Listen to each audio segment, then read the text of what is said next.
Every single time without fail, the intro just stops on my end at and then we just pop up.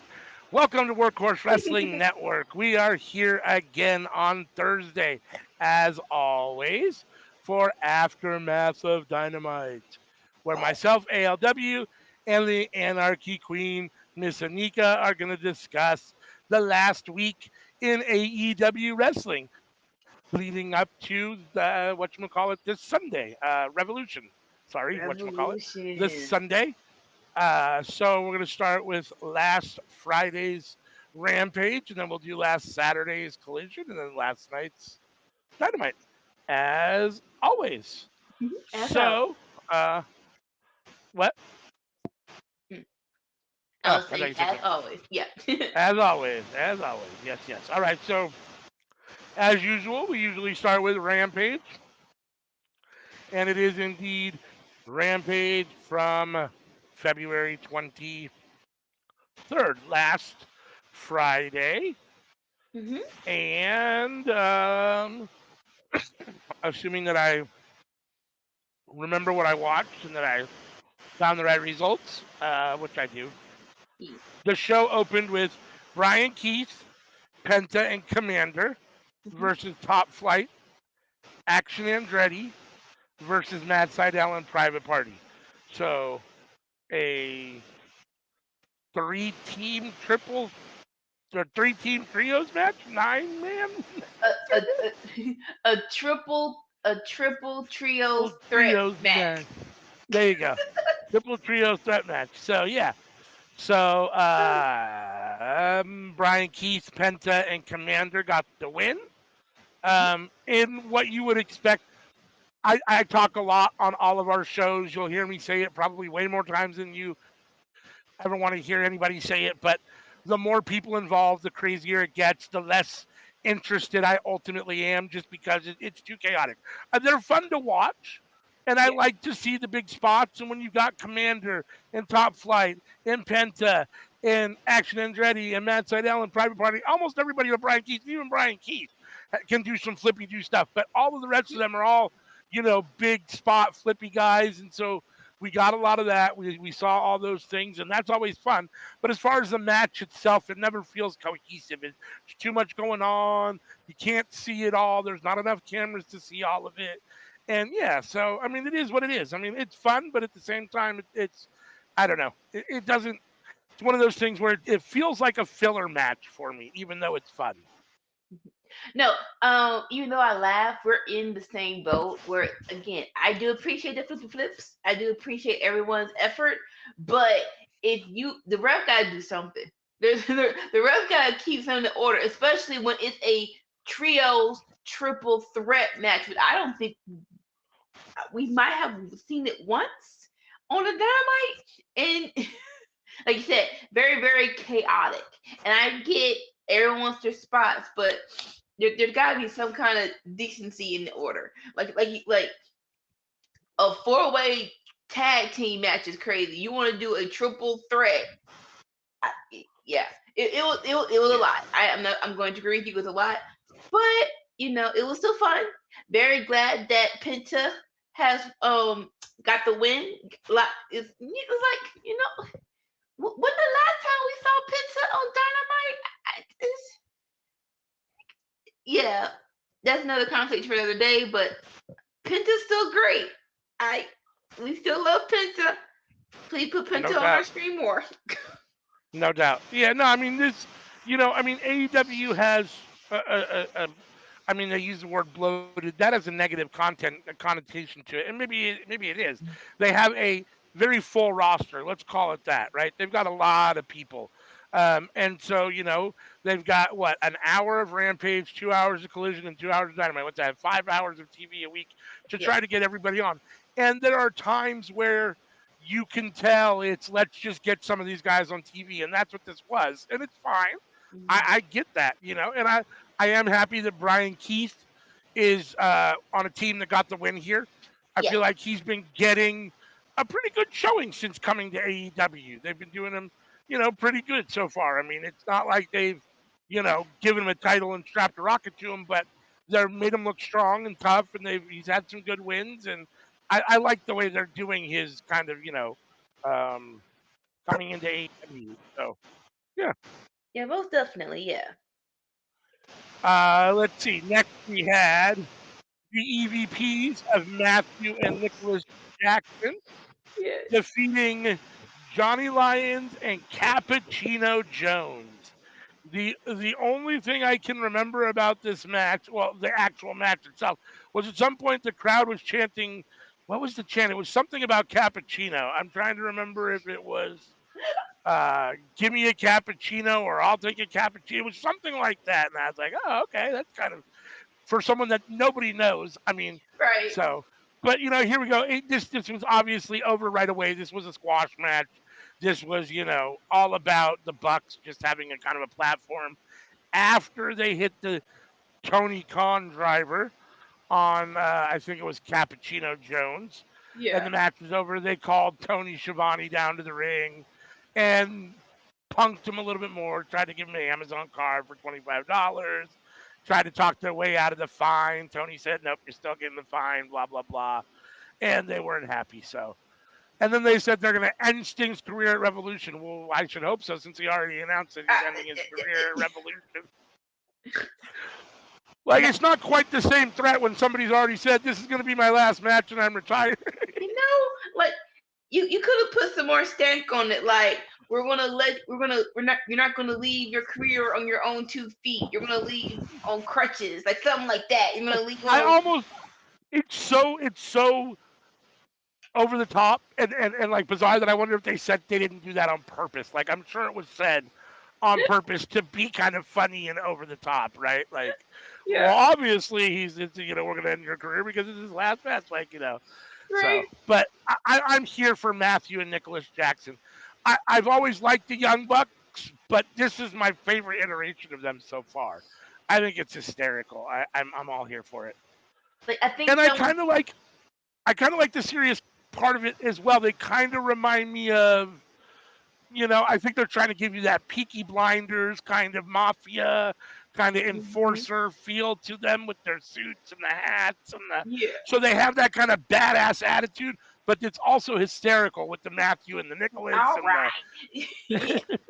so No, I think someone said it best, where it's like this is not the first time they were healed in AEW, but this is actually a concise story. This is actually a concise character development from you just being the young bucks, which I think is probably like don't I would love for someone to ask them how much time they thought about this and how much, like when was like because like sometimes I think people have like wrestlers have characters in their minds, but they just don't think they'll have the opportunity to do it until the opportunity present itself and you just pull the trigger. So I wonder how much time they put in their spaces of, hey, next time we turn heel, we're gonna be we're gonna have suits on, we're gonna be EVPs. Don't call us Matt and Nick, it's Matthew and Nicholas. But no, yeah, I am thoroughly enjoying this. yes, I'm it's working for sure. I'm here for the ride. Uh, Yeah. let's see. Then we had Sammy Guevara come to the ring. He's in the ring with Tony again, talking about Powerhouse Hobbs. Called out Hobbs. Callis comes out instead. They talk trash. And Hobbs attempts to sneak up on Sammy. Sammy catches him trying to sneak up on him. And they have a little bit of a brawl. And it ends in a spine buster and then a massive slam to end the segment. Anything you want to say about this? Um. So I'll say this: it seemed as though the feud is getting away from Jericho, which I can appreciate and kind of like. Um, it's all right, but it feels weird that it feels like they just like they dropped it and just picked it back up with no like it was like oh surprise you're gonna do this now because we still have Sammy he's cleared. And it's like didn't we have I don't know. It's like there's no consist like they weren't paying So, attention to Sammy when he came back. Like it was a part of when Sammy came back after Taya had the baby. Him and Jericho went after the family. They had a match. It felt like it was like a month or so where it was just dead, and then it let's bring it back up. And that's why it feels weird. It's like we're just gonna bring it back up. All right, fine. Yeah. No, I agree. I agree. I mean, Sammy's got to do something, and Hobbs got to do something. I guess the Meat Madness match has been Yeah, canceled for that's it. Revolution, and now we're getting a scramble. So I don't. It looks like Hobbs is going to be in the scramble. I didn't see if Sammy's going to be in the scramble, so I don't um, as of I, right now. I don't think he is, but I don't pooh. know. Yeah, I mean, I kind of just well, why not just give these guys a match then at Revolution? I mean, we know Tony's only got 9 matches on the card, and he wants like 15, so he's got to be trying to fill out those other 6 matches, right? So Like, and the might as well people give who are one to clear, Hobbs and Hobbs and Guevara. right? But the people who are clear, who are in going to be in this scramble match, they're meaty men. So you don't have to. I don't know what the meat match is going to be. Like it was going to be like a gauntlet or ladder match. But the people who are in the scramble, I would consider meaty. So you could just did a fatal 4-way, something like that. But I guess you just whatever. Yeah, I It's guess it fine. is what it is. Let's see. Then we had where's my mouse? Mariah May defeating Anna Jay by pinfall. Uh, this one, and I thought this ended pretty quickly. I thought Mariah got the win pretty quick for Anna Jay being kind of a veteran. I mean, I know Yeah. Anna Jay's like kind of a lower tier wrestler and a bit of a jobber as far as the women's division goes, and I guess they're pushing Mariah May, but Mariah May's been kind of so far just Tony Storm's sidekicking kind of whipping posts. So I mean, it's not like they've given her a whole lot to get over with so far per se.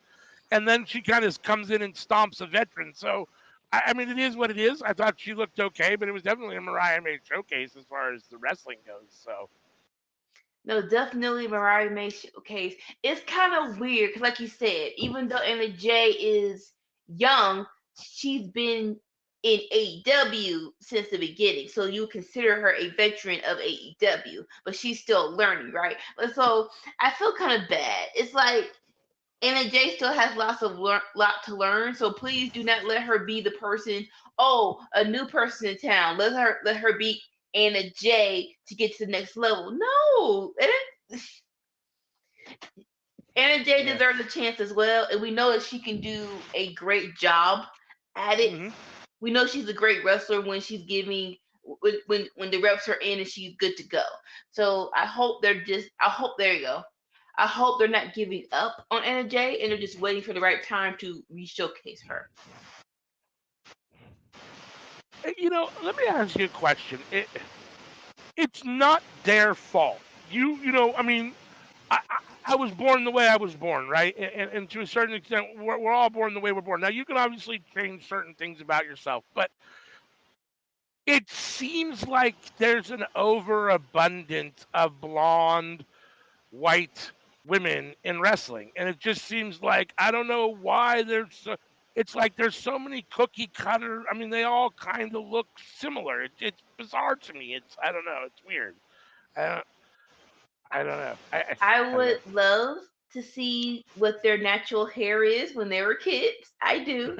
Because I love what Rhea Ripley said. Because she was like, when I first got here, and if you go back and see her NXT UK picture when she first did the Mae Young Classic, she was blonde. Her hair was down to her waist. And she said she thought she had to do that because that The was look the that gets look. over. So Yeah. let's not like we're not gonna act like there's not back in the day there wasn't a perception that got you on television, right? Thankfully I'm sure there that's probably changing. still is, right? I mean, I'm sure there Yeah, still is to a certain extent. I mean, yeah. you hope that there isn't, but I mean, I'm sure there still is. But like you said, if everyone is blonde, what makes you stand out? So Yeah. that's when you have to put Yeah, in the extra work of your personality in the ring. I So agree. yeah, It's just weird to me. Let's see. Then we have one of my favorite things on AEW right now, Ruby and Ange. yeah. They went on a date. They don't really talk about it too much, but they have a little backstage segment where they're standing together and Ruby's looking all giddy and happy. Um, and they talk a little shit about Soraya, and then it ultimately ends with um, him saying, Angela Parker asking her if she wants to go have a drink and basically have a second date, and she says yes. So Mhm. Yeah, it's still let's. going. I would love for this to go forward in the ring. So it's like give them someone. It's like so Soraya is still beefing with, and so we'll talk about it. Was it on Rampage or Collision? Either way, Sriracha, her brother got signed to AEW. Okay, cool. And Mm-hmm, so mm-hmm. maybe their first feud with Sriracha and her brother, that would be fine. I hope they'll move on because I'm tired of I'm tired of Sriracha. But yeah, give them some opponents now. Let's further this story just a little bit more. Yeah, I mean, I'm happy with the soap opera stuff, and I don't necessarily need to see them with the mixed tag team or anything like that. But I do Yeah, want to see something needs to happen between Saraya, and Ruby. I mean, ultimately that needs to happen. So, and I that is guess if her brother's there now it does make sense. They could have an intergender tag team match, with the Saraya and her brother versus Angela Parker and Ruby. So I guess maybe that's what they're leading up to. I'm not sure, but but I feel it should be a clear cut. let's see. That brought us to our main event of a Rod. Oh, no. I was just saying, yeah, it should be a clear Say cut. that again. It's I don't. over match. Like let it after this match, it's over. Yeah. Yeah. Yeah. Let's see. That brought us to our main event. Roderick Strong defeating Jake Hager in a fun little match where at one point Orange Cassidy came down and threw Jake Hager's hat, and Hager put it on, and like Popeye eating his spinach, he had a little extra motivation, a little second wind, hit a couple Yeah. clotheslines, a couple moves. Ultimately, though, Roderick Strong gets the win here. I'm a little confused as exactly what's going on. I mean, I guess you just ultimately have guys that need TV time, need opponents. Roderick Strong needs an opponent. I'm just not sure why Jake Hager's here at all. And I don't get me wrong, I don't mind Jack Swagger. I don't mind Jake Hager. I think he's fine. I think he's a good wrestler. He's solid in the ring. Other than, and this is a terrible thing to say because it's not his fault at all. Other than his lisp that makes him a little hard to listen to when he talks, he's a fine talker. And so I don't, I mean, I always kind of liked him, but I don't understand what he's doing here, and I don't really understand the relationship with Orange Cassidy. So it is a little weird for me. But this match was fun, and Roger Strong got the win as he should because he's the one getting pushed, and he's the one that has a match at Revolution, so you're not going to have him take the loss here. So, Yeah. yeah, I mean, it is what it is. What do you think? No, this was a hidden and quit it. There's no backstory. This isn't going to happen after. There's going to be some magical partnership between Jake and RC. They were in Oklahoma. He's the Oklahoma hometown boy. So they said, okay, let's give him a match. What match we're going to give him? Rogers needs a tune-up match. This would be perfect. That's like I'm not gonna put that much brain power into it, and so and that's why, like you said, No, you're probably right. You're probably right. yeah, I'm sure you're right. like hate the hat or not, that's probably more personality that Jake Hager had in his whole wrestling career. I don't know what you do more with it, right? But this match was fun and it served its purpose of Roderick Strong getting a win. Yeah. So that was the end of Dynamite. It was an okay Dynamite. I wouldn't call it. I'd call it like about a C.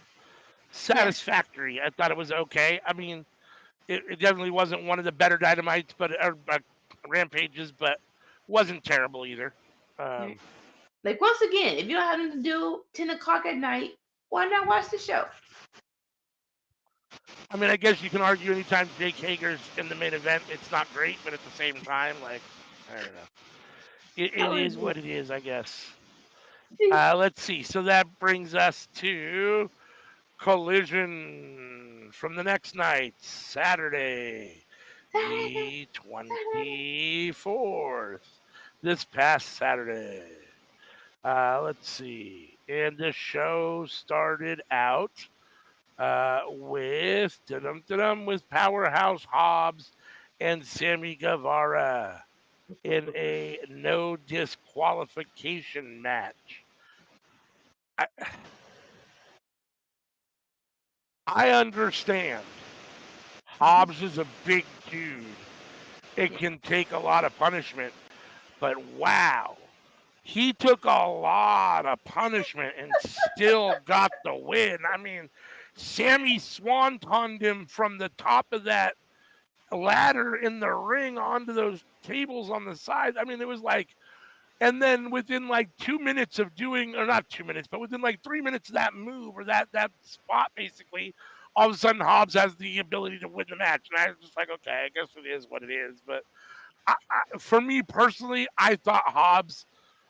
I don't think he should have taken the loss, but they sure made him look like you can't put him down, which I guess is maybe the goal. I don't know, but man, I don't know what you have to do to Hobbs to keep him down because Sammy did everything and couldn't. So I thought that was a little for me. But what'd you think? No, great match, great opener, right? It served way more than I think they needed to.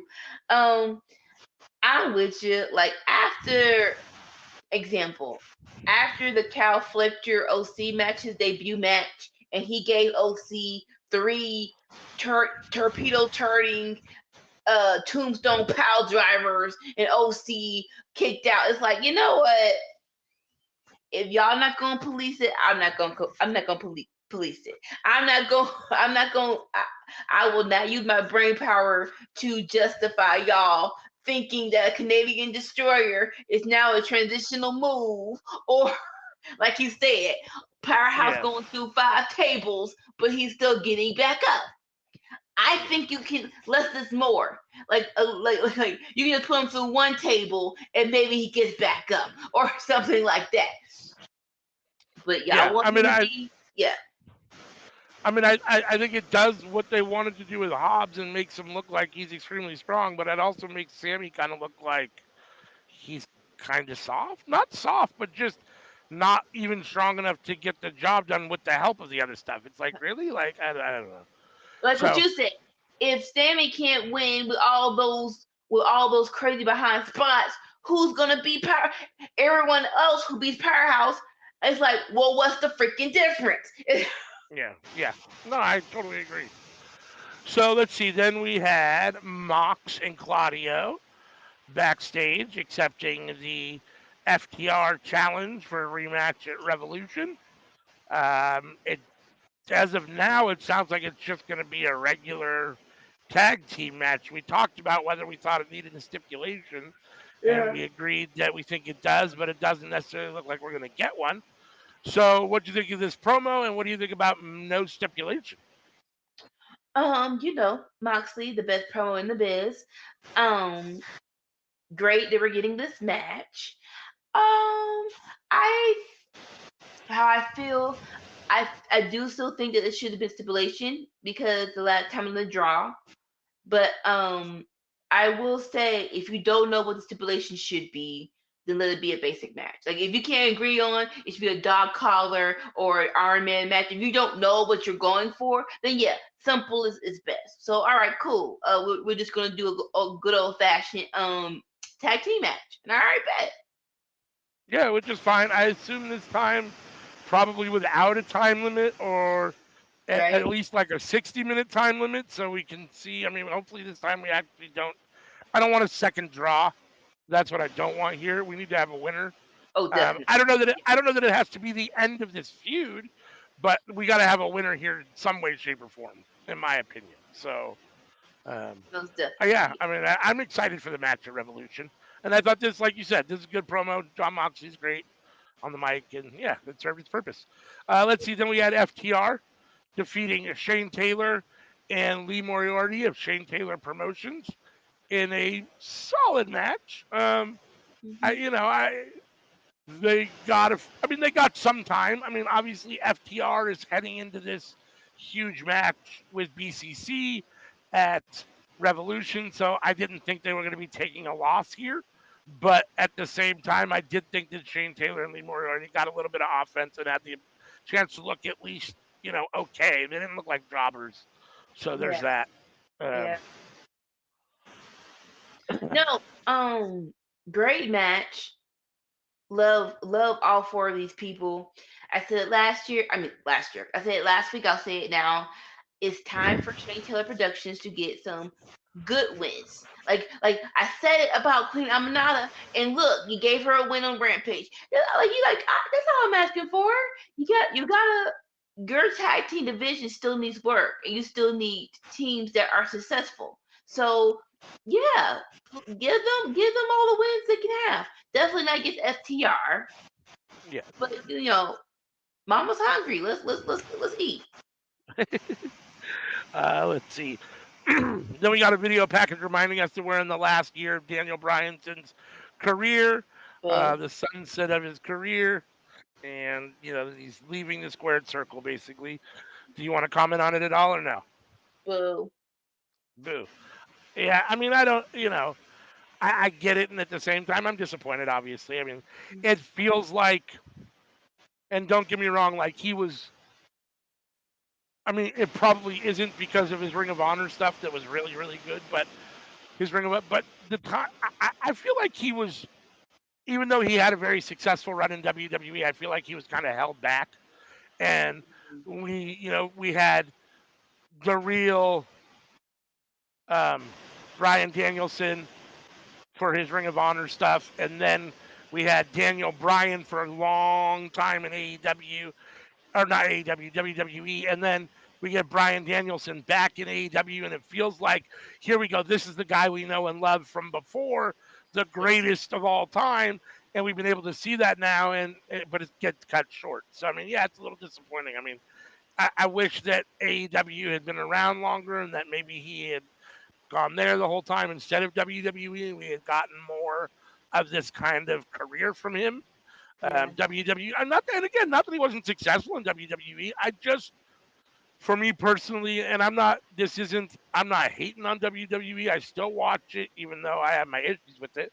Um, I feel like they constrict guys, they limit them from what they can do, they hold them back a little bit, and I just they have their formula for stuff, and if it doesn't fit that WWE formula, then they don't do it. And you see that with a lot, not with everybody, but with guys that have broken away, the Brian Danielsons, the Claudio Castagnolis, the John Moxleys, these guys that have gone back to what they were before WWE for the most part, and see how successful it is. And it's more successful, I think, than their characters were in WWE. Now, Yeah. it's debatable when we talk about success. The reality is that all three of those guys made it to basically kind of the top of the pile in the biggest wrestling promotion in the world. So, I mean, that is success, right? But it feels like they're able to be more of themselves Mhm. in AEW. I don't think that the success that they've had in AEW necessarily reaches the heights that they had in WWE just because AEW is not quite at that level yet, but they seem like they're happier. These are the guys we wanted to see the way we wanted to see them wrestle as opposed to what they were in WWE. At least for me, that's how I feel about it. No, no, I totally agree with you. I'm gonna like you said, with every career, there's growing pains, and hopefully, ultimately, you find your character. Like we were talking about this like a couple of weeks ago. It was like Stone Cold didn't come out the gate as Stone Cold Steve Austin. There was the Ringmaster. There was him going to ECW, and then we finally got this, and it's like, okay, now we're cooking with gas.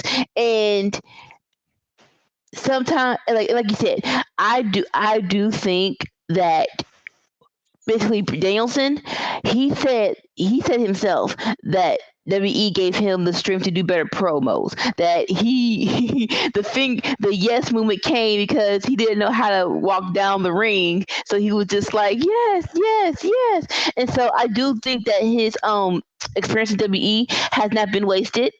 I think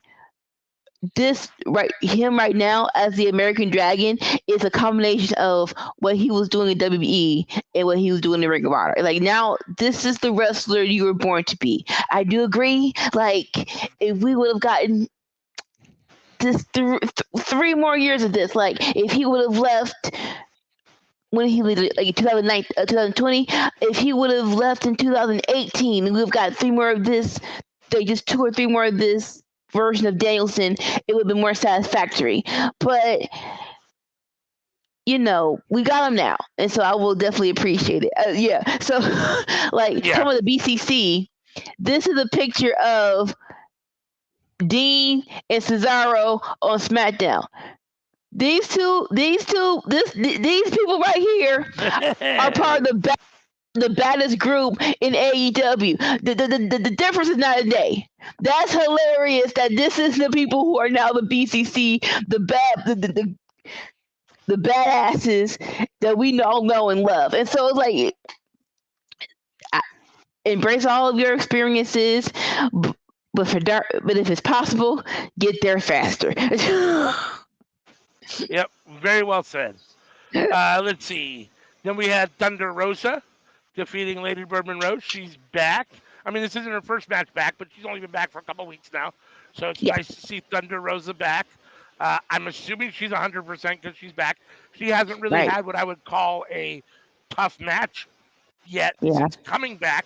So we'll see. Hopefully, she'll get in the ring with somebody that's going to push her a little, and we'll see how healthy she is. But I'm assuming she's healthy, so she got the win here as she should. And yeah, anything you want to say about Thunder Rosa and Like, Lady Bird Monroe?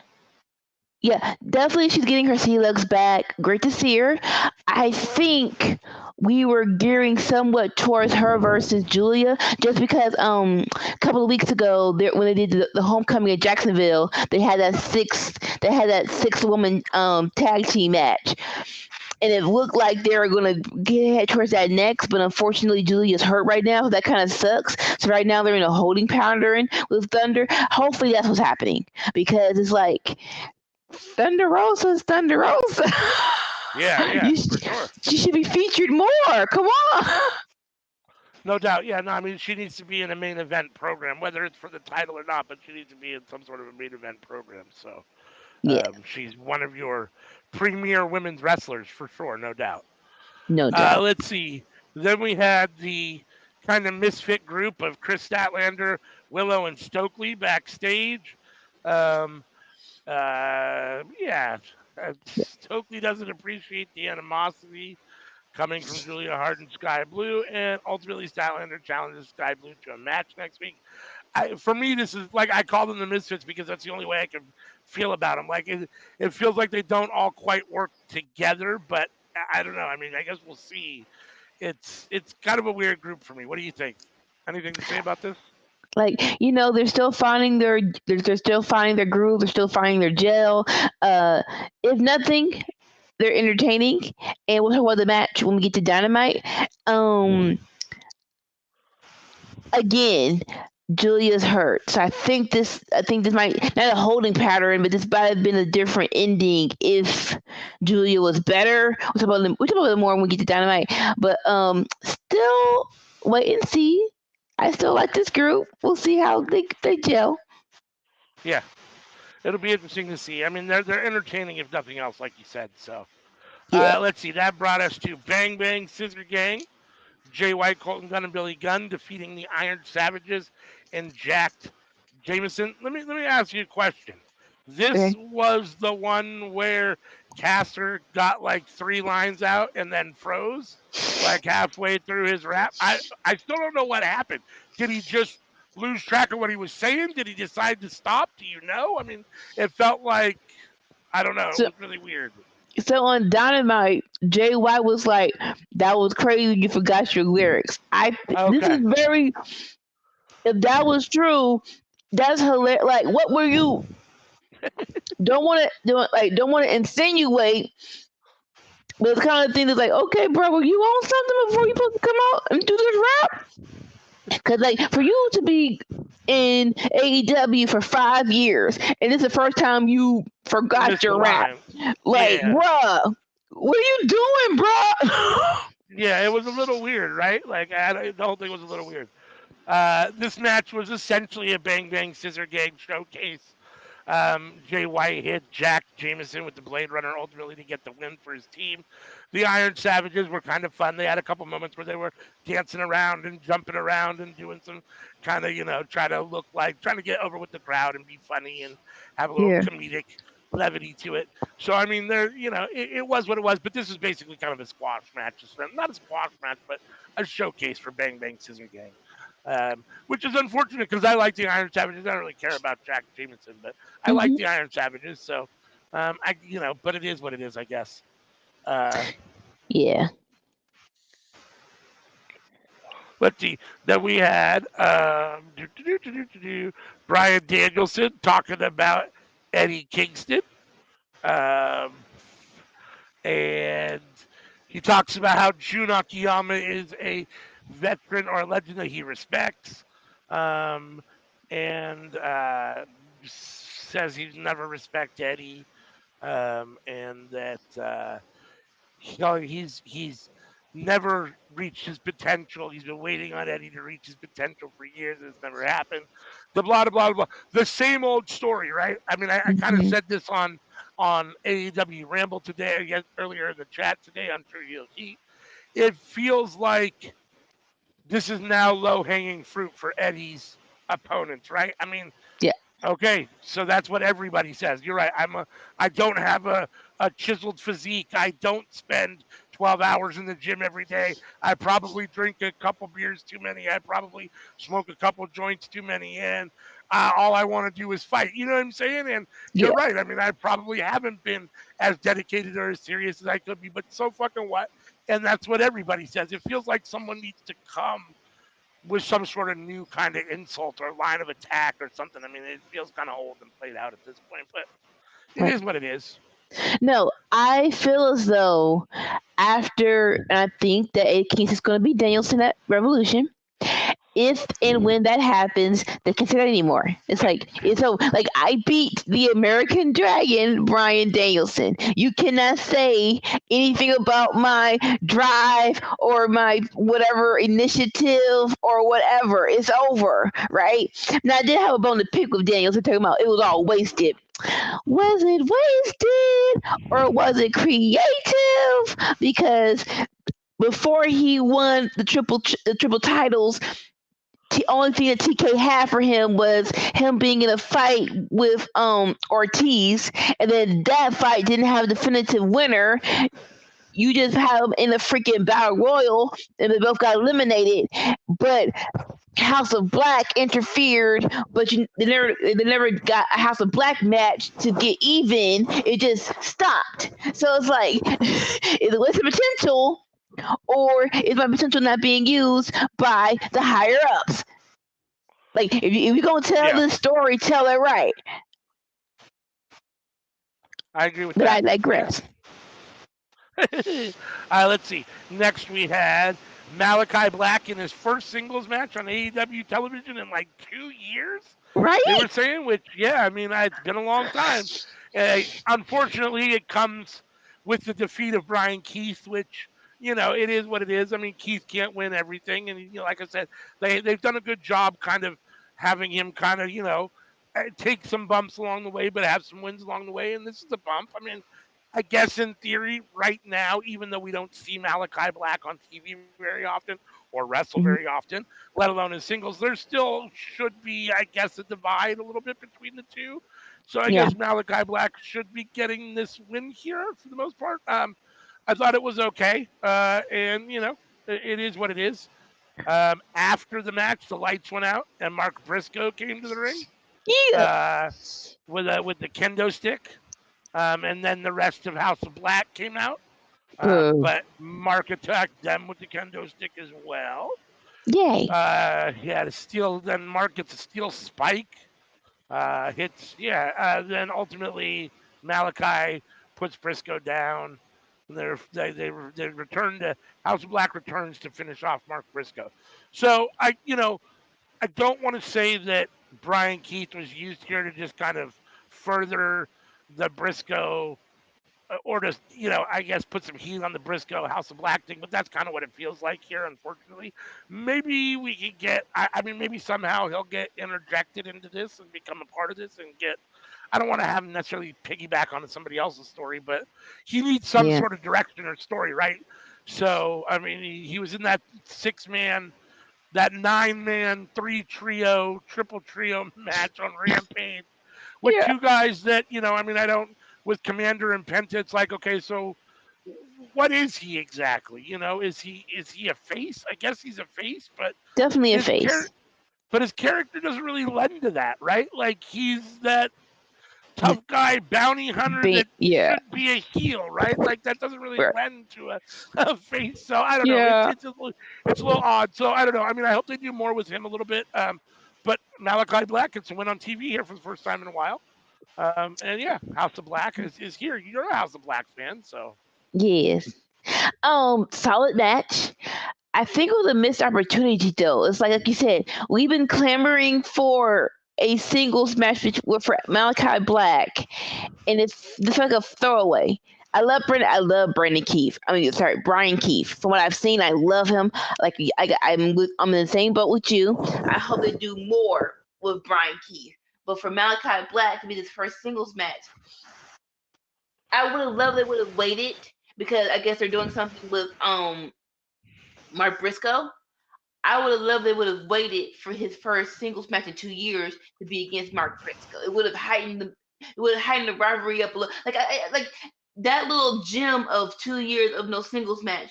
You know, like you just like all right, there you go. Just lopped it up. You could have just used it to propel the story. But uh, so far him and Malachi Black versus Mark Briscoe, interesting. I'm still intrigued a little bit. Definitely would like to know who's going to help Mark Briscoe because you're going against all of House of Black. You need two more mhm. compadres in your group, and Yep, it's just a matter of where this leads. But it's cool yeah. for now. And if Brian Keith gets mushed into that, I mean, I'm kind of okay with that because at least it gives him some direction. But we'll ultimately have to see, I guess, what ends up happening. Yeah. Let's see. Then we had a video package recapping Sting and Darby's promo from Dynamite on Wednesday to the Young Bucks. We've talked a lot about that. We'll talk more about it tomorrow when we get to Dynamite later. We had Serena Deeb defeat Lady Frost. Happy to see Serena Deeb back. I know this isn't her very first match back, but again, it has that Thunder Rosa feeling where she's Mm-hmm. only been back several weeks now, so it's good to see her getting her, like you said, her legs underneath her, getting that ring rust off. Um, I for me personally, I see Serena Deeb beating Lady Frost. I'm a little surprised here just because Serena Deeb's been out for so long and Lady Frost is a tough opponent. Like, almost Mm-hmm. thought they might have given Serena Deeb somebody a little bit easier, but it is what it is. And yeah, it's a good win for Serena Deeb coming back for sure. And yeah, it's unfortunate for Lady Frost, but Like knowing Serena Deeb, she probably act for Lady Frost. She probably act for a tough opponent because that is yeah. on brand for her. But great match, like you said. Don't know when, because like even though I want the best for everybody, everybody can't be on television, right? So you have a match on television, just embrace it, have fun, do your best. But yeah, just like with Thunder Rosa, let's have a rivalry now. Let's have a storyline. Let's do some things to propel forward. Well, hopefully her little promo in the ring afterwards, after meeting Lady Frost, she talks about how the AEW division is picking up steam, and she has an open challenge to anyone who wants to face her, and that she's ultimately coming for Tony Storm and the AEW Women's title. So that's good. I mean, I think Serena Deeb honestly belongs in that main event area. So I'm happy to see her take her shot and talk about wanting a shot at Tony Storm and wanting to be. It feels like this is a more aggressive Serena Deeb on the mic than she has been in the past. Not that she was ever like not good on the mic, but just more I'm assertive. I should be in the main event and I'm coming for it. As opposed to it felt like she was a fine talker, but she wasn't quite sure of where she wanted to be or what her position was before she got injured exactly. And now she's back, and it's like I'm not wasting any more time. I don't know if it's something her and Tony talked about. I don't know what's going on, but or who's ever booking the women's division, but she feels to have a little bit more fire to her to me. I don't know. No, no, no. Definitely came back we call it motivated. When you're motivated, things just click a little bit better. Yep. So you love to see it, and I love to see more from her. Yeah. So then we had our main event of Dynamite or of Collision, which was a dream match for some people. Brian Danielson facing Jun Akiyama. This is also, this is a nod to the fact that Eddie Kingston also wrestled Jun Akiyama, right? So Danielson wants to kind of, what anything you could do, I can do better. And I do think that, there nobody's going to ever say that Eddie's a better wrestler than Brian Danielson. That's just not going to happen. Danielson's perhaps the greatest of all time, and Eddie is what he is. At the same time, like, we already know that you can do it better. So it's not really overly impressive. In fact, it feels kind of petty and dickish, which is great because that's Danielson's kind of personality at the moment. So I get it. But yeah, I mean, this was a fun match. This is the thing that I like about these is that you can tell that Brian Danielson, knowing that he's on the last run of his career and that this is it, he's enjoying this. It's just fun for him having these matches with these guys that he's wanted to have them with, as it is for us to watch them, and you can feel that through the wrestling and through the matches. So yeah, I mean, I enjoyed this. I thought it was great. June's lost twice now to Eddie Kingston and Brian Danielson. I don't know how happy he's going to be to want to come back to AEW for another match, but Right. at the same time, it was fun. I enjoyed this a lot. So Yeah, no. I love a good Petty Danielson. And he's the heel here, the assignment, and he's having maybe too much fun with it, but then, it's a joy to watch on camera. Like you said, um, this last run, he's living out his dream with these dream matches. So he's enjoying it, and we're enjoying watching him wrestle and enjoy it. So good match, good match, and a good way to propel this match. Brian Danielson versus Eddie Kingston for Revolution. Great build for that. yeah, I really hope Kingston gets the win. It would be a huge victory for Eddie. I hope he gets the win. I'm still not sure my predictions who I'm going to pick ultimately, but my heart wants Eddie Kingston to win. Even though I love Brian Danielson, there's something about Eddie Kingston. He's so that everyday guy. He's the relatable guy, right? He's like your Yeah. uncle who just likes to fight, right? And so Yeah. you can't help root for him, right? Even though I love Danielson, there's something about Eddie that just I don't know. No. It radiates through the television screen. Eddie Kingston is that dude, and I love every part of it. There's no reason why Danielson should win, right? Like you're already on top. You already beat Eddie, right? So yeah, Yeah. I'm voting for Eddie when we do our predictions. Yeah, I mean it's for that title, and I don't know. Like the reality is, how much longer?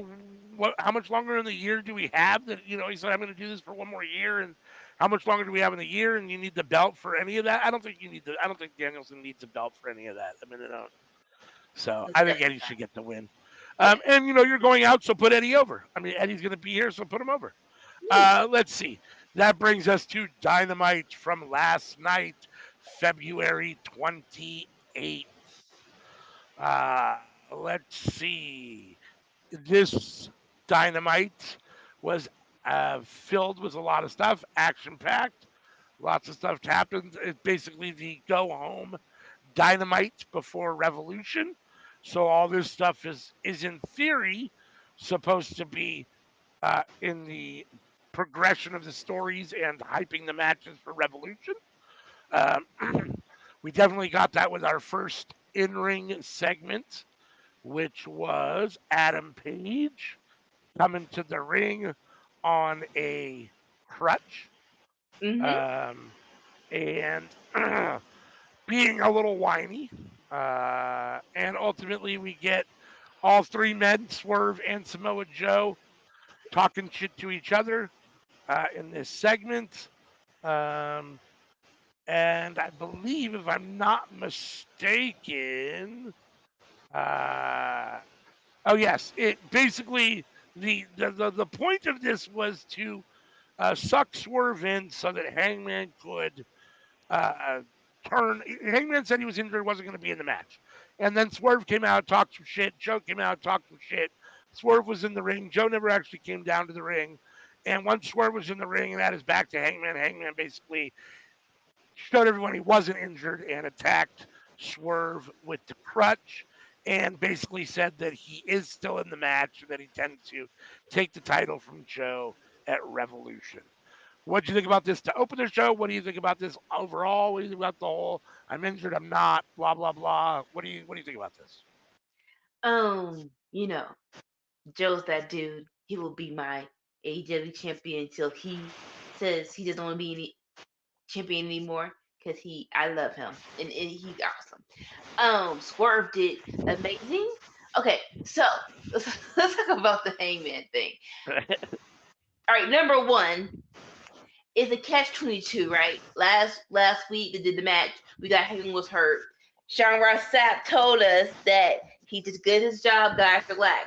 That kind of tainted this segment because we knew that he wasn't hurt, but I was like, they're doing their darndest to give us the best sale of it, right? Now, it this okay. People are like, no, every promo and segment shouldn't be written out. It should be off the cuff. It's like some segments need at least guidelines, and I say that because as soon as Hangman said, "I'm not going to be in the match," I got confused. So it's like, okay, so we're officially making this a one-on-one match. Okay, cool. But then Joe came. He was like, he said, I don't care if it's one or both of you, I'm whooping.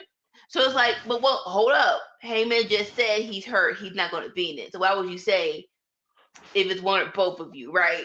And Yeah. then ultimately ends up with Heyman hitting Swerve. It was like, you'll never be champion. I will be. And it's like, what was it's like, what was Swerve's plan? What was the plan? What was the plan? Because it could have been a simple, guys, I don't know, right?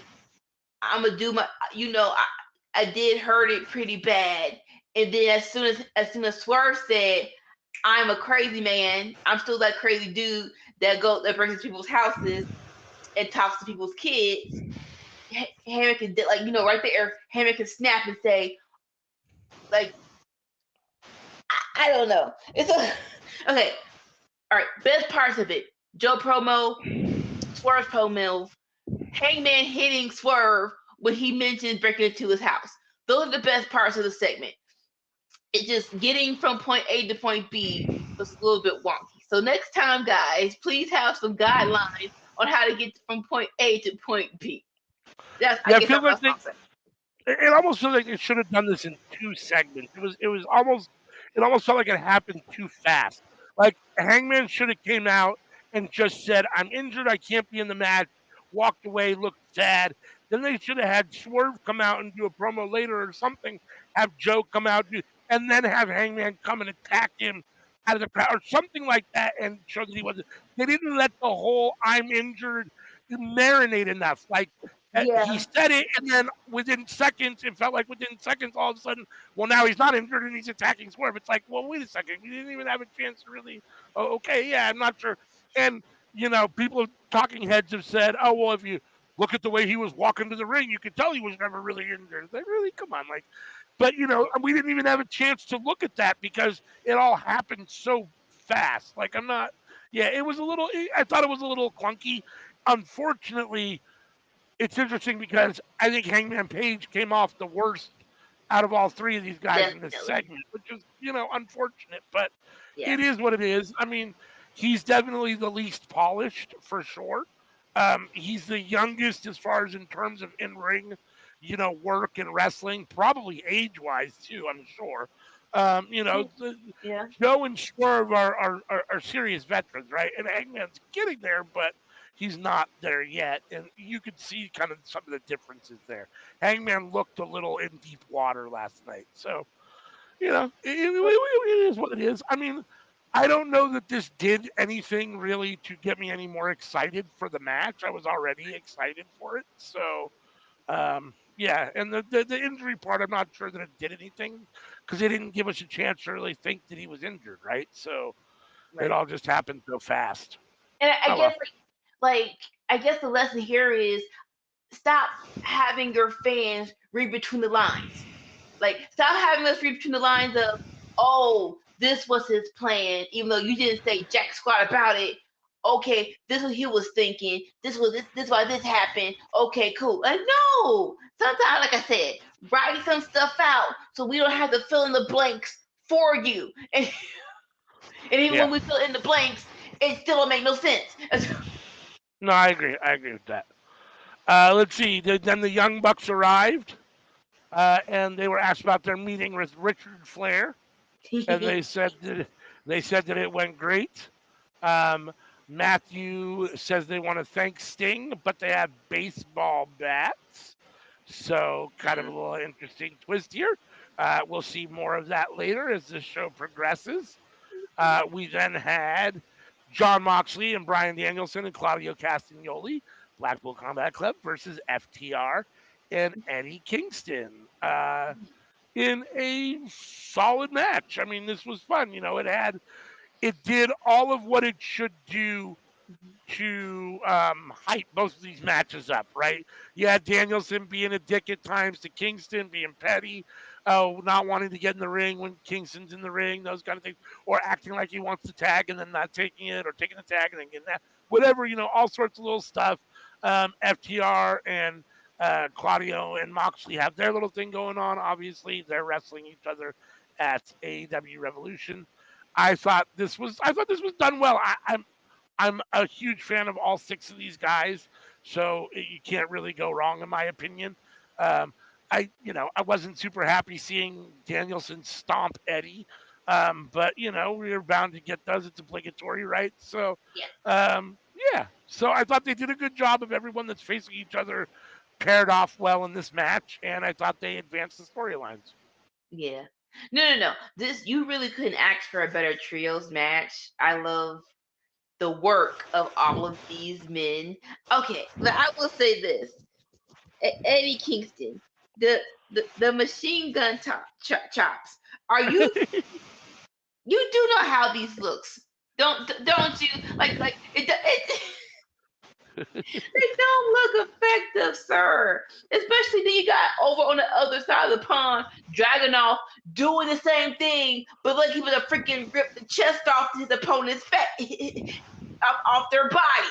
So that Yeah. was just my little nitpick of it. Like, sir, unless you're okay, if you're doing it ironically and you're just having a good time, okay, fine, keep doing it. But I that's my only little No, nit. I mean that's definitely one of his big moves, right? That's one of his go-to moves. Yeah, he doesn't do it quite as well as some other people do it. No, I mean, and this is, I think that this is what, um, Claudio and, Joe and now Danielson, anybody that's taken that Eddie's fat, Eddie doesn't work hard, Eddie doesn't reach his potential, Eddie doesn't, put in the work. This is another one of those things, right? Where like you can kind of see what's held him back to a certain extent, right?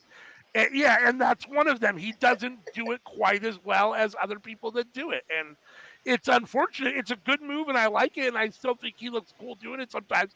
But sometimes it's not as good as others, and it's not as effective as other people that do the same move sometimes. So yeah, I guess it is what it is. Like, no, Still love like Eddie. like like I said, he's a man who doesn't care. So he keep wanting to do it, it's fine. But for the people who keep showing me Moxley stumps and talking about how ineffective that one segment was, Eddie keeps doing these chops. They have not gotten better or worse. There is it is what it is.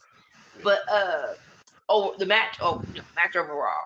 I'm excited for both these matches. Don't know where they're going to be on the card, but man, they're going to be so good.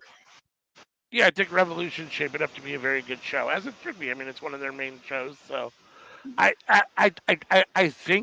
think Revolution is kind of their isn't Revolution their WrestleMania to a certain extent. I mean, it's their biggest of the shows, I think, right? Like, So there were talks of this, right? And originally, I think this will be Double or Nothing because that was their first show, right? okay, Their first major what the freak pay per view.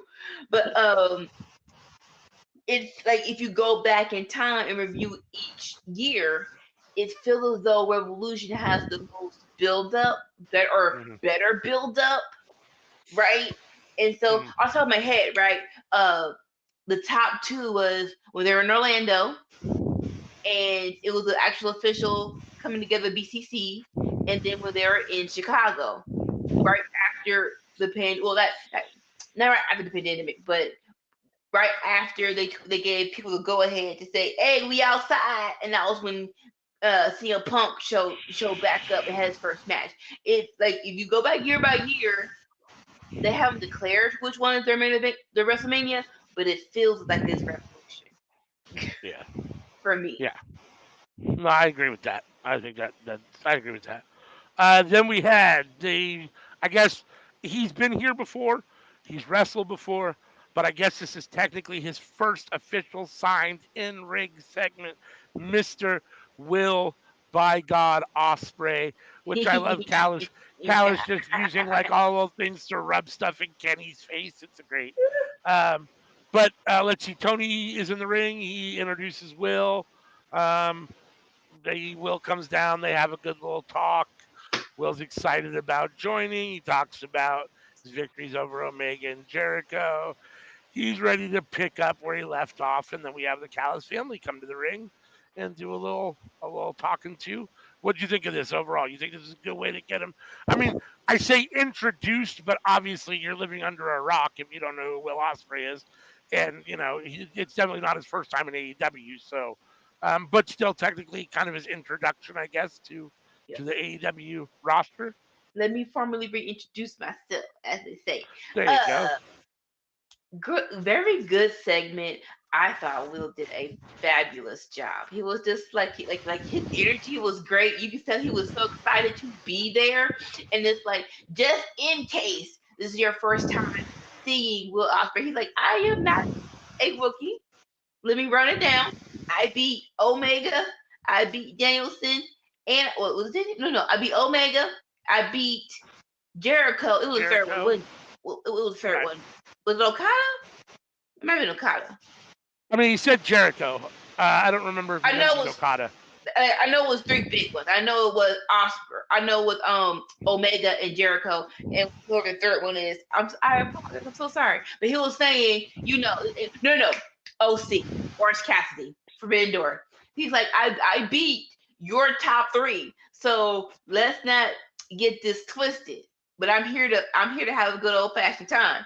And then when Don came, it's like this you can tell, yeah, they shouldn't be together. So just tell me when y'all gonna break up because like this shouldn't be. This shouldn't be. Yeah, no, I'm excited for him. I think it's going to be fun. I don't know ultimately where he's going to end up. I don't know if being part of the Callis family is the right spot for him. I don't know if being a kind of a lone wolf is the right spot for him. He came from obviously from New Japan, which basically puts everyone in some sort of faction.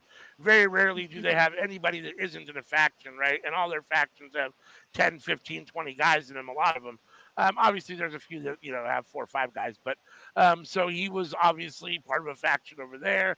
And maybe that's where he feels comfortable to a certain extent. Maybe that's where, Tony wants him for the moment. I don't. Well, I guess the jury's still out if the Callis family is the right situation for him or not. But he's so young, and in theory, if he wants to, he'll be here for a long time, and we'll hopefully get to see a lot of him do a whole bunch of different stuff. So jury's out on this, but I'm excited that he's here. Yeah, it's crazy. Like we knew about this match 2 weeks ago, but this Mhm. one promo made me so excited. We knew it was gonna be a banger, but now it's like, okay, let's go. Takeshita versus Osprey. Let's go. Yeah, yeah, I'm here for that. I think it's going to be a lot of fun. It is a little odd that they're both Callus family guys, but like you said, I don't.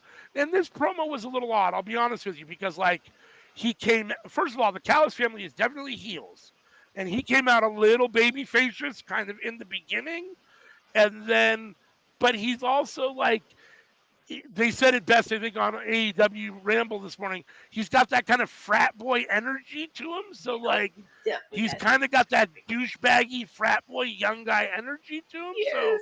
it was kind of a weird promo. It was kind of like face heel at the same time. It was weird. So, there was a little bit of I don't know, whatever, but it still worked. I think overall. I know people don't like it, but this is definitely tweener.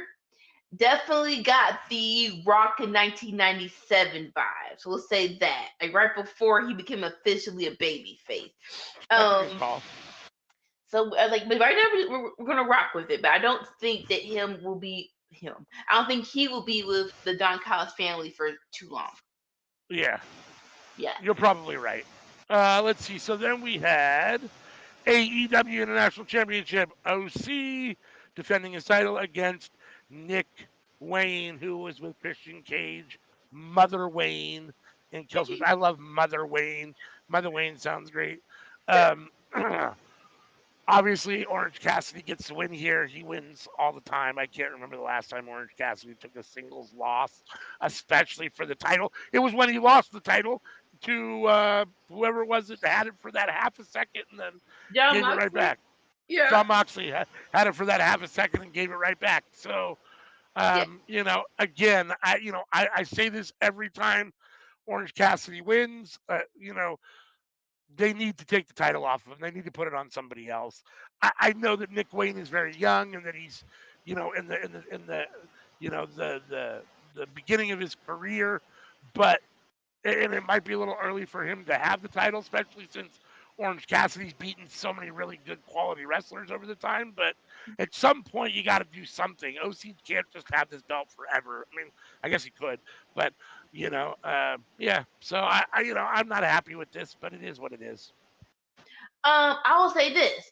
I was very happy to see Nick Wayne in the singles match. It feels like, Yes. him coming after his debut, being with Darby, then going to Christian.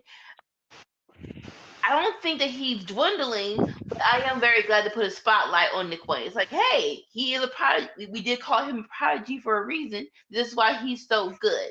And of course, OC shouldn't lose before the big match. So I don't. So I like a good decision for him not to lose. But I am glad that Nick Wayne got this shine. But yeah, if if Roderick Strong doesn't win, I don't know what we're doing. I don't Yeah, know what I we're agree. doing. I Yeah. agree. I mean, obviously, if Roderick Strong gets the win on Sunday, then I'm to a certain extent I understand Nick Wayne taking a loss here. If Roderick Strong loses, it's like how everyone's just going to ultimately lose to Orange Cat. I mean, it's like I don't. Yeah. So Yeah. we'll just cross our fingers and hope that Roderick Strong wins on Sunday. How's that? How's Let's see. After the match, Roderick Strong attacked Orange Cassidy, and Best Friends came out for the save. Then we had the Bang Bang Scissor Gang again backstage, trying to gel as a group. Austin Gunn wants to team up with the Acclaimed. Jay White says he likes the idea, and everyone loves the Bang Bang Scissor Gang. So okay, more of that. I guess just progressing that story ultimately. Where'd my mouse go? There we go. I can't but change the real screen without quick, my mouse. Yeah, go ahead. this is why when you put stuff together, I know sometimes you go by the feel of the crowd and sometimes that works, but sometimes you need a plan. Like as of right now, Jay White, I know you can't plan for Juice Robinson getting hurt, but wouldn't this group together to beat what's her face Undisputed Kingdom, but we just dropped that and now we're just floundering. And I'm more so mad because now Jay White is not on Revolution. Yes. That doesn't sit well with me. Like, Yeah, I mean Jay White. For me personally, Jay White should be at the top of the main event picture, competing in some way, shape, or form for that AEW World Championship. In some way, obviously, we already have this Hangman Swerve Joe thing going on. I get that, but I'm just saying he should be there, and instead he's doing this stuff with the Bang Bang, with the Bullet Club Gold and Bang Bang Scissor Gang now. That seems to be keeping him down, holding him back a little bit, and not he's not where I think Jay White should be placed in the roster, in my opinion. no, definitely not. Um, and like I said, and I think all in all, everyone, I think the plan is to either turn on the Acclaimed and take the belts. Yeah. Whatever the plan is, either speed it up or squash it. Because right now, I'm mad. Because, like, okay, not mad, but just annoyed. Because it's like, come on, like, you have Jay White. And for everyone talking about, well, what he been doing in WWE? I don't know. But AEW is not doing him justice right now. It's not. They're not. No, I mean I agree. I mean they're on TV a lot, but they're definitely not doing Jay White any particular justice at the moment. No, I mean they don't. They need to really warm him up. He should be much more active as a singles wrestler and much more involved in the main event picture, in my opinion. Again, not necessarily with Joe and Swerve and Hangman, but just at that level where he should be. He should have a match that's potentially a co-main event match on Revolution. Now, there isn't anyone for him to have that match with right now. I'm not saying that he should at this moment. They should be Yeah. treating him that way. He should have a storyline that is building to that, where he has that kind of match at Revolution. So, Yeah. but okay. Um, Yeah. let's see. Then we had Chris Statlander versus Sky Blue.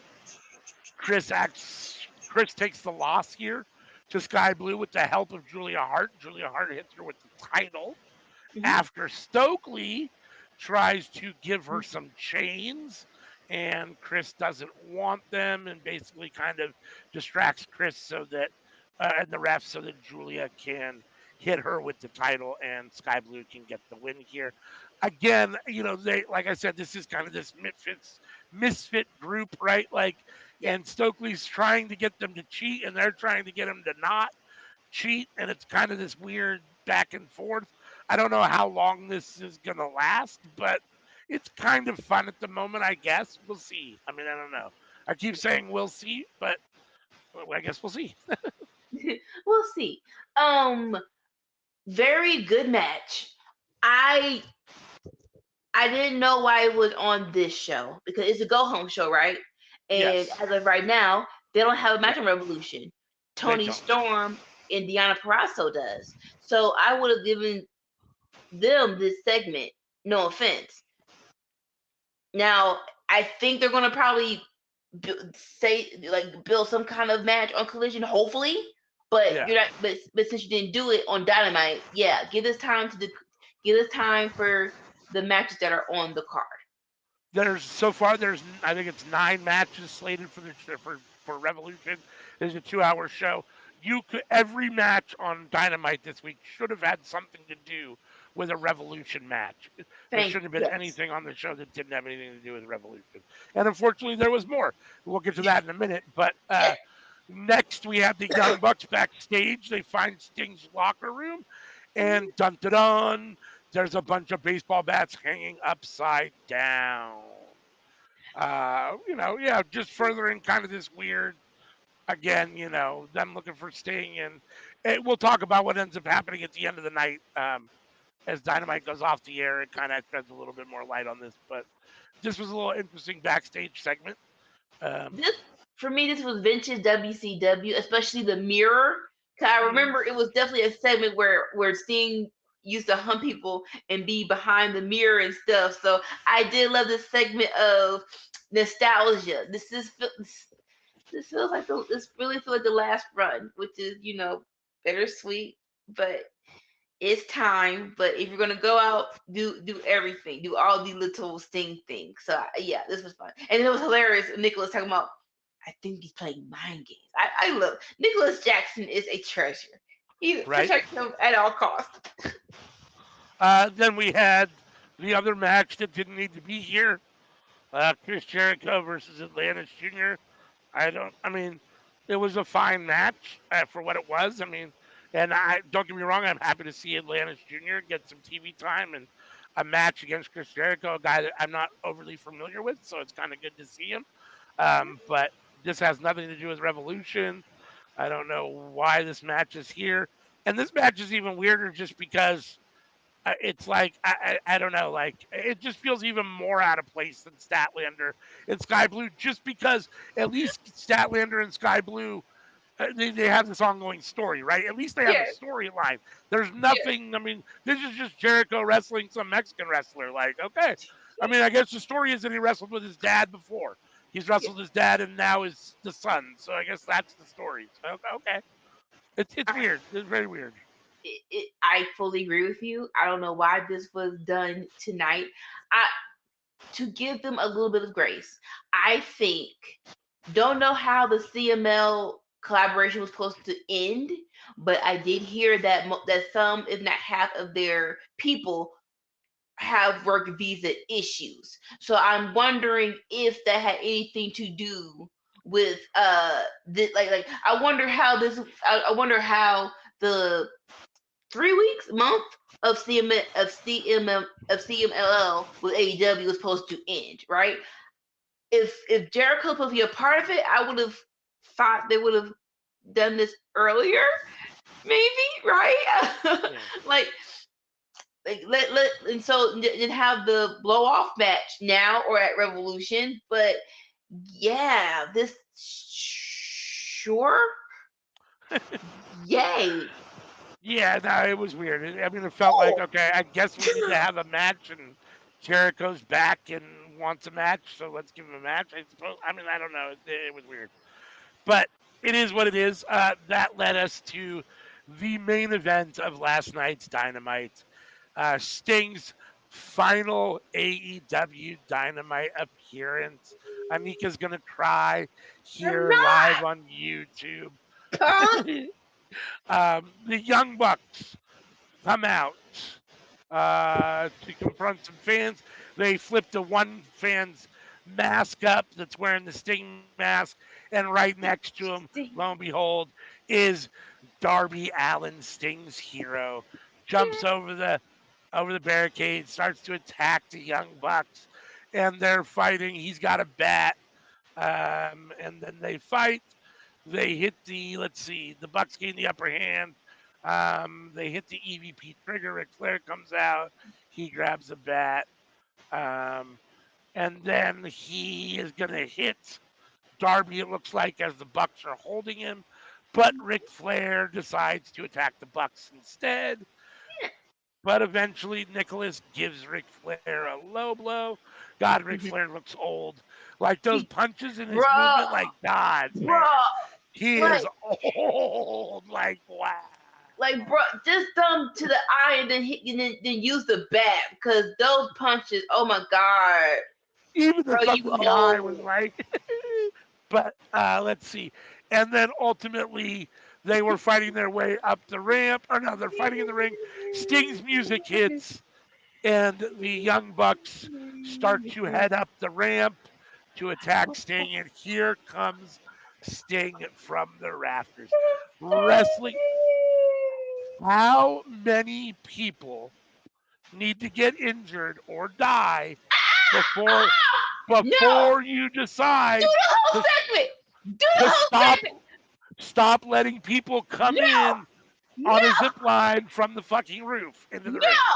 no, no. Yes. You're not taking Yes. this story from me. You are not taking this story from me. No. Okay, fine. You're done. You're done. You're done. Dolores, if you're here, mute it. You're done. Okay, now let's go. Let's go over this segment.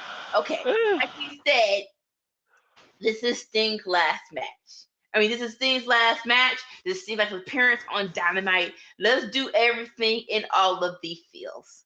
And so now, I will admit, when all right, let's go through my emotions. The first thing when he came down, the kid came out of me like, oh my god, he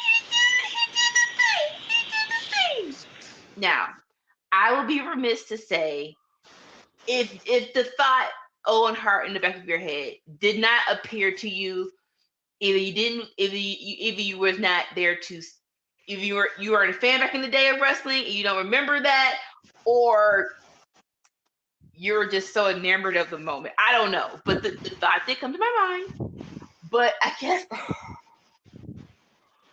to be okay, all right, to be respectful, Sting. How many times has Sting done that? He did a couple of times in WCW, right? So I ensure that him and TK, who's like, this is a national treasure. We gotta make it till Sunday. I think both of them put their head together like, okay, we know how to do this properly without getting hurt. Unlike some people on the other company, WWE, back in 1990, whatever. I don't know. I don't know. I'm just gonna say this and leave it at that. Sting has done this so many times, right? Unlike the other people. Allegedly! Yes! Save me from myself. But okay, I'll just stick to that. Sting has done this dozens of times, right? So, so to be 60 and he says, I want to do this, I believe in my heart that they tested everything out. They tested the rope. They made sure that it was as completely as safe as possible, right? Not to mention Darby did the same. Well, yeah, Darby did the same thing. Time flies by. 2 years ago during the pandemic era. So, I'm pretty sure they put every brain power inside to make this happen for Sting's last appearance on Dynamite, right? And camera wise, they did a great job because so he came down, the camera went on the Bucks, and they went to the stage, came back. He's this harness. It felt like it was like less than 10 seconds, right? Unlike sometimes, we've seen it where they're jiggering. It's like, hey, do something over there, but I unhook myself and get ready for this last spot. It felt like they did like that transition was smooth. And then of course, you have bats, but you can't outbat Sting, who's been doing this again for over 20 years. And so I really did. So all in all, I did get emotional. I love it. Side note, I try to watch, some wrestlers you get sad because you want to see them live, but they just eluded you. Either you didn't have money, or when you went to the show they weren't there. But it is what it is, right? But I will enjoy this last match. It will be great. I will say this. Okay, I think we all had an inkling that Ric Flair was going to help Sting. How do you feel about them doing it on Dynamite and not at the pay-per-view? I guess because if he's going to lose on pay-per-view, it would have been that. I still think they should have done it at the pay-per-view and not on Dynamite. What do you think? I don't. Yeah. I mean, I thought it came off okay the way they did this. I mean, the whole thing, is a little whatever. I mean, it's pandering and it's nostalgia. Let's see how many people we can get crying or teared up, or how many pops we can get. We're a CM because you are no help in this conversation. um, And I listen. Here's the thing, right? Like, don't get me wrong. I understand that he's done this a number of times, and Darby's done it a few times, and you know, it, more often than not, as it is with anything, right? When you get away from the major incidents that happen with something, and then you do them again, and it doesn't happen, you become to feel more comfortable, right? Like everyone does pile drivers now, where years ago you couldn't do them at all, and when you could and people got injured, it was like, oh shit, we're going to stay away from these for a while. Well, now then they did them and people didn't get injured, and now people aren't getting injured, so they become second nature again. So I understand that you get that level of comfortability, but man, it only needs to. I mean, knock on wood, it didn't. But heaven forbid something happens and you have an issue. That sting. Like it's one thing when it's Owen Hart, no disrespect, but I mean, Owen. It's more tragic because Owen Hart's at the beginning of his career, and it's still a young guy in his life to a certain extent. But like this is Sting, a national treasure as far as wrestling fans are concerned and wrestling's concerned. Like something happens to him at 62 because you guys fucking want to try to have one last moment of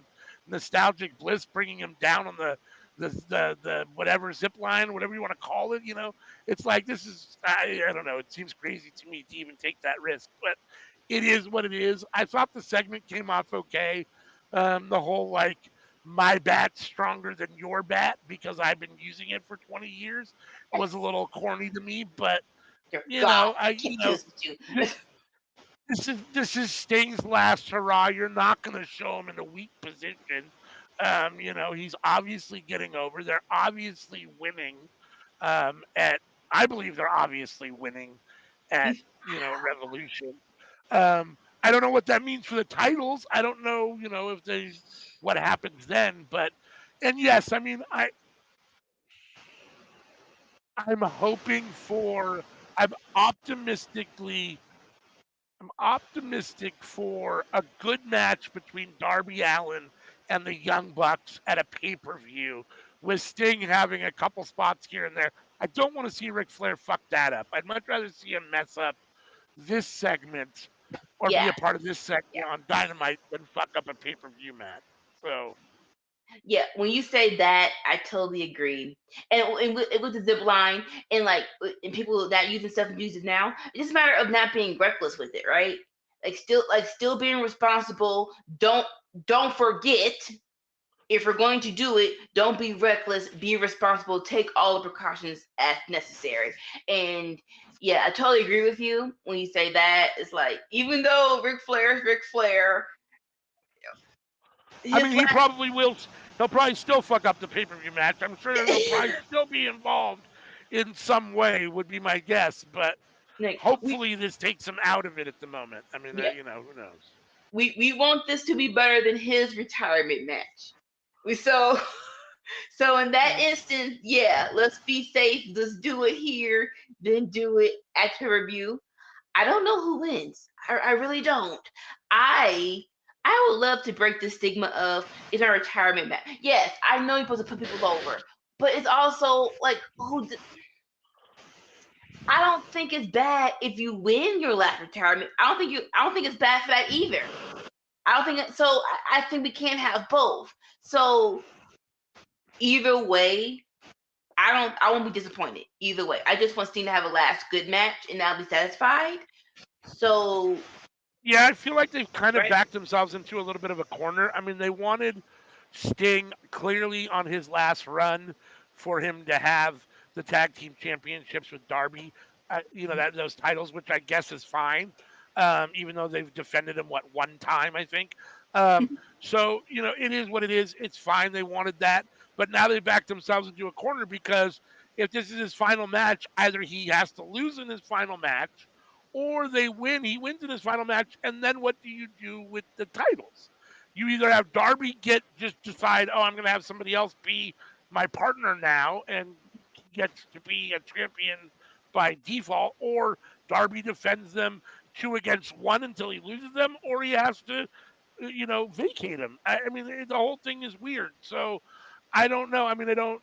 Naturally, you would think with Sting going away and Darby now being a singles guy, probably only, um, that the Bucks would win these titles here, but you're not going to have Sting lose in his final match, right? I mean, I just don't see Yeah. that happening. So I don't know here. This is very weird for me. So, like I said, I just want Sting to be have his last match to be the best possible. I don't care if he wins or lose. I would prefer if he wins. That was just me, Like I'm tired of the last match they put the other person over and they lose. I'm tired. I think, Sure. I think Baron Corbin versus Angle took us all out. Like you know what? You put it over the new guy in your retirement match. It's done. It's done. We're tired of doing that. Let's do something new. But all in all, Revolution's gonna be a banger. Yeah, It's gonna be the Revolution should be banger. fun. Revolution will be fun. So that rounds out last night's Dynamite. What'd you think of it overall as a go home show? I gave it a 7 because Okay. everything was pretty decent. It was just, man, I don't know why Statlander versus Julia and Jericho versus uh, Atlantis Atlantis. Junior was on this card. It made no sense. It Yeah, didn't. if they had done two other matches there that had something to do with Revolution, or even segments instead that built up Revolution matches, or at least had something to do with Revolution, I think the show would have been a lot better. But overall, Most I thought it was an definitely. okay show. I mean, It for was for a still go home decent. show, I thought they did a good job Yeah. overall. All right, so let's get up out of here. Let's put this up real quick and tell people you can still donate to the wrestling club. It's a great situation. It's for kids going to WrestleMania. They've already raised enough money for their tickets in the hotel and I think transportation stuff, but it's going to be an expensive trip, and they can always use more money to help these kids to have a good time. So it's a great cause. So please check it out. Donate if you can. If not, at least share and let other people know so that they can donate. Um, that is the wrestling club, as you can see up here on the screen. Super for the kids. Let's see. Here's our schedule. We'll do it real quick. On Mondays, you get Seeing Stars with Dolores and J News. That's at 10 p.m. or 10 a.m. or 10 p.m. Eastern, usually 10 a.m. Eastern, but always on Monday. Then we have the cookout on Tuesday nights where the four of us, myself, Anika, CM, and Sammy Joe, come together, the original four. Um, and talk about everything that's cooking up in the world of professional wrestling. That's live on Tuesdays at 10:30 Eastern Time.